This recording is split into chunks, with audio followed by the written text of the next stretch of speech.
सिवनी जिले से सामने आई एक बेहद निंदनीय घटना को लेकर अब प्रशासन और जनप्रतिनिधियों की सक्रियता सामने आ रही है। निंदनीय घटना पर एमएलए सख्त, दोषियों को कड़ी सजा की मांग।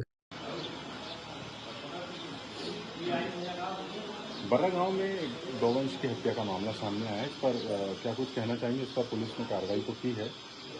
ये हमारे गांव के लिए बड़ी दुखद घटना है।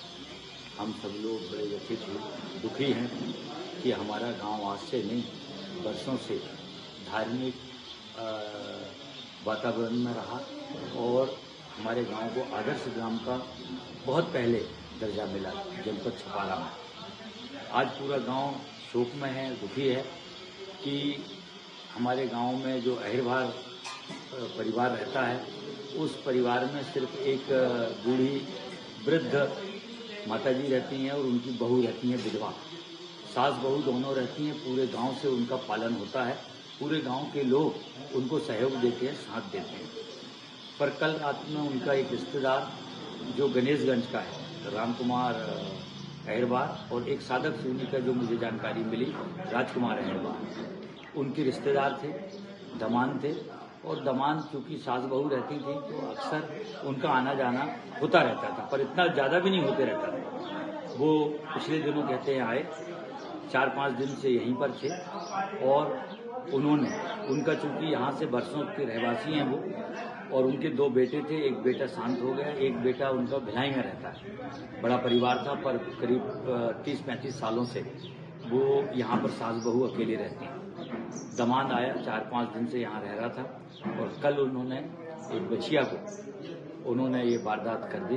पूरा गांव शोक में है, दुखी है, पीड़ित है। मेरी तत्काल जिले के एसपी से बात हुई, टीआई से बात हुई, उन्होंने तुरंत कार्रवाई किया। हमारे गांव के ही 2-3 लोगों ने आते जाते जब आहट सुनी कि यहाँ क्या हो रहा है खोली के अंदर, तो उनको शंका हुई और उन्होंने रात्रि में ही टीआई को फ़ोन लगाया।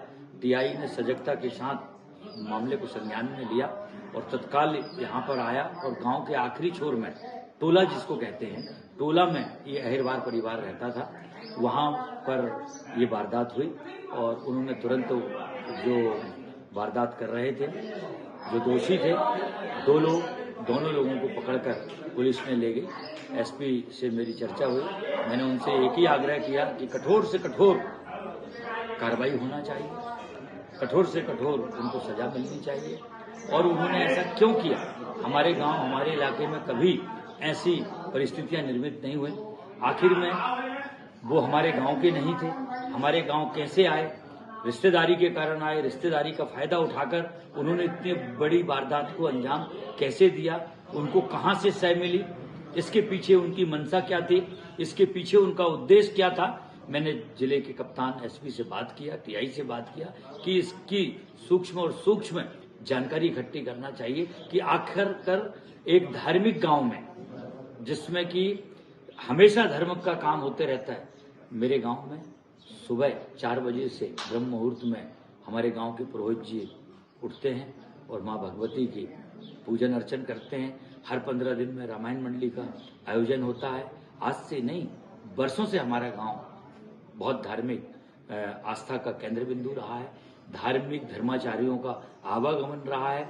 इस पवित्र गांव में इस तरह की वारदात करना निश्चित रूप से किस ओर इंगित कर रही है? मैंने एसपी साहब से स्पष्ट शब्दों में बात किया कि गांव का कोई व्यक्ति इसमें संलग्न नहीं है। बाहर के लोगों ने आकर रिश्तेदारी का फायदा उठाकर ये वारदात को किया है। इसकी जांच होना चाहिए और आरोपियों पर सख्त से सख्त कठोर कार्रवाई होना चाहिए। ये मेरी शासन से अपील है।